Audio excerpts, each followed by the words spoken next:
may libre na isa. Yun. Kausap po kanina yung may-ari dyan eh. May-ari niya si Jimboy. Jimboy. Yan. Dito lang mga lods sa ano, sa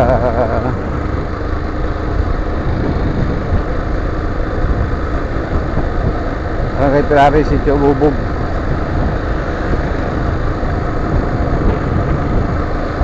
Ang gamit natin mga lods ngayon, cellphone lang mga lods, kasi nasira na yung ano natin mga lods.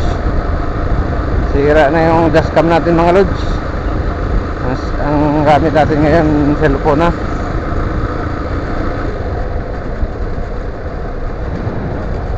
Kasi umulan kagaya nakaraang araw, naulanan, ayaw na gumana ng ano, ng dashcam natin.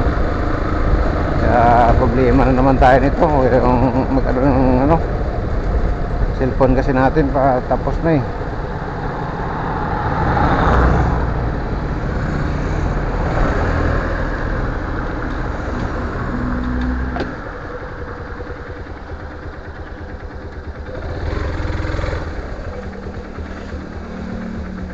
See you my next vlog mga loads. Dito